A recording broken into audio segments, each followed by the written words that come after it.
Hey guys, Jane here, and I recently finished The Shining, and I want to talk to you about it. Pictures and patterns put into words that stream across the page, capturing life as soft spoken.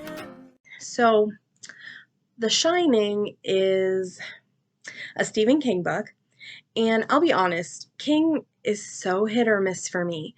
I love his ideas, but typically struggle with his writing. And I was a little nervous going into this book because I'd watched the movie and I really did not enjoy the movie The Shining. I, like, in hindsight, I think they were trying to do stuff, the people making the video were trying to make a movie of something and just didn't go about it in a very good way. So I still think the movie wasn't very good, but I thought the book was way better than I was expecting. So if you've watched the movie and didn't really care for it, definitely consider giving the book a try because they are so very different.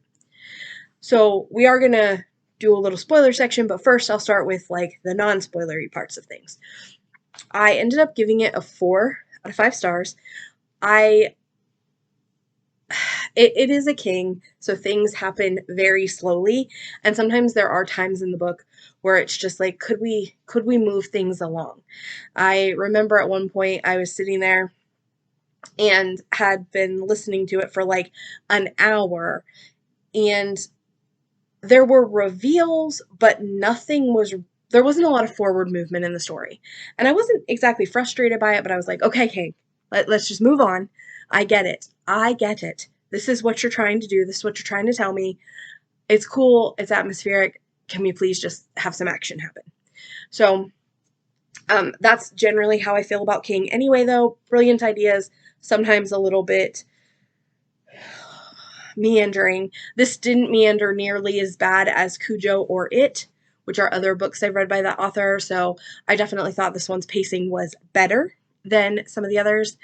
I really liked the characters and the depth of the characters, and I think the characters were much better than in the movie. They didn't really, in some cases, either choose the right actors or have the actors portray the characters in a way that really worked. And this was a spooky story, but it wasn't necessarily spooky because of the hotel itself. It was more of like the spookiness happening because of the characters and the things that they're going through. And I guess I should tell you what the book is about. I feel like most people know what The Shining's about, but just in case you don't. So it is about this family. There's Jack, Wendy, and Doc. Doc is the little boy.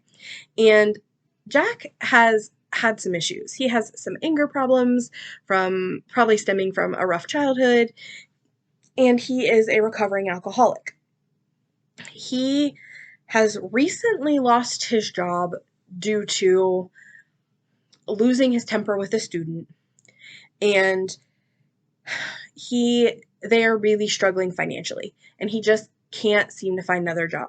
Well, then one of his friends recommends him to be a caretaker at this hotel during the winter. Now, this hotel is out in the middle of nowhere. It's in Colorado, and they're going to be snowed in. Like, once you're there, you can't leave after the snows fall. You could in a snowmobile, but it's difficult. It is not easy to get up and down once the snow has fallen. And they had a past caregiver who was there and had cabin fever and murdered his family. And that is what, Jack is presented with, like, hey, this happened last time. Are you sure you and your wife and your little kid want to come up and do this? But Jack just feels like he doesn't have a choice. Wendy is trying to be supportive. She does have a mother who she could go stay with Doc, but her and her mom don't get along very well. And Doc really is attached to his dad, so he would much rather be there with his dad. Doc, though, has what they call the shining, and I would say most of us would call it like telepathy or psychic ability. And that is much better explained, I think, in the book than the movie. The movie, it doesn't explain it well. But anyway, so this family, they're in this hotel, they're stuck there, and things happen. Bad things happen. And it is very much the character study of what is going on. We have Doc, who is very sensitive to what has happened at the hotel before and what is happening now. We have Wendy, who is kind of wanting to protect her child, but also, trying to be a good wife to her husband. She is a much stronger character, I would say, than in the movie, because in the movie, the character is very, like, I feel like very weak, this Wendy in the book was not. She was torn and she had frustrations, but she very much was an active character, or tried to be. And then we have Jack. And Jack just, he is a man with struggles, and that just continues to be a real issue in the book.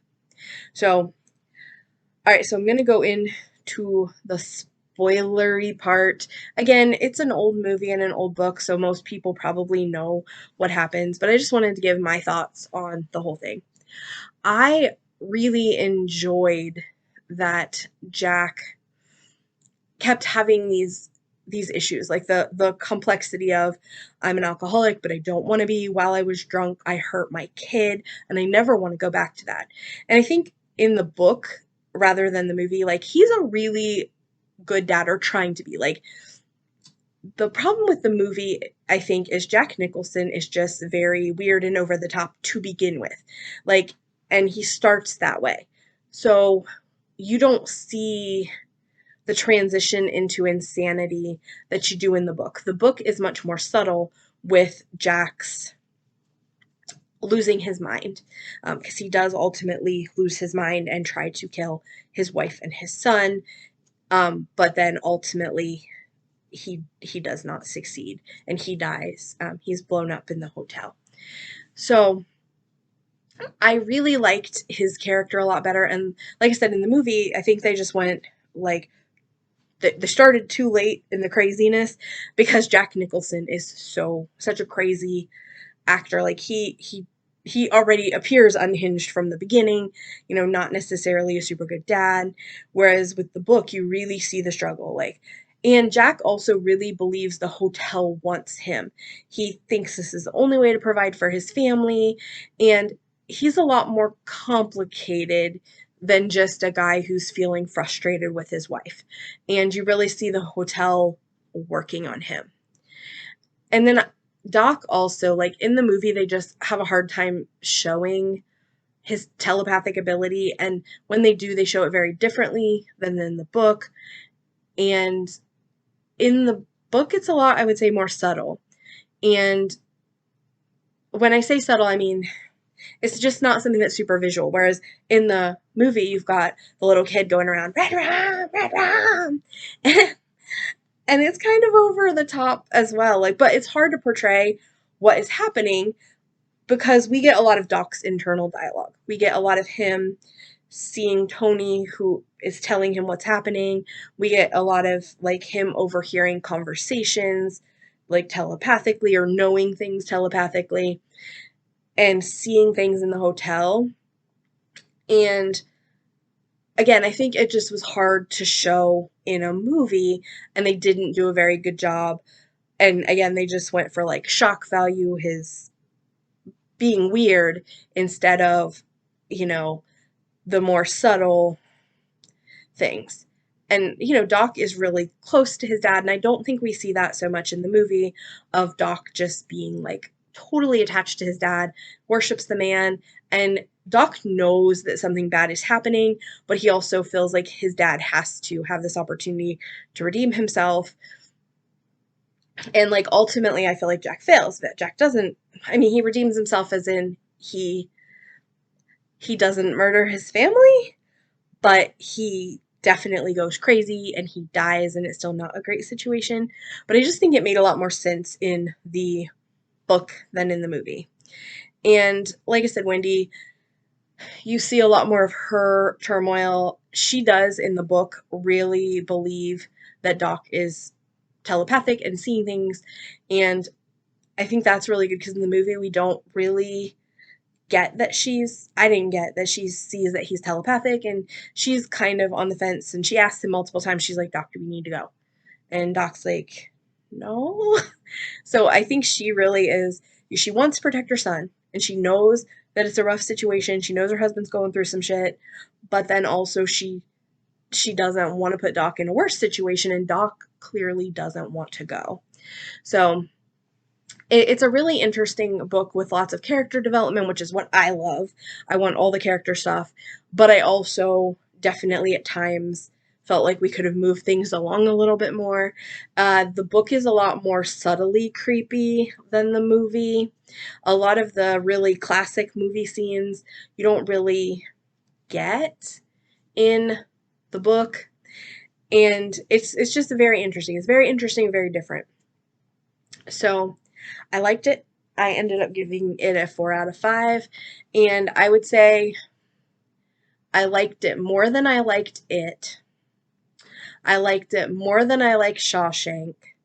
It's probably for me close. I'll even say I liked it better than Cujo.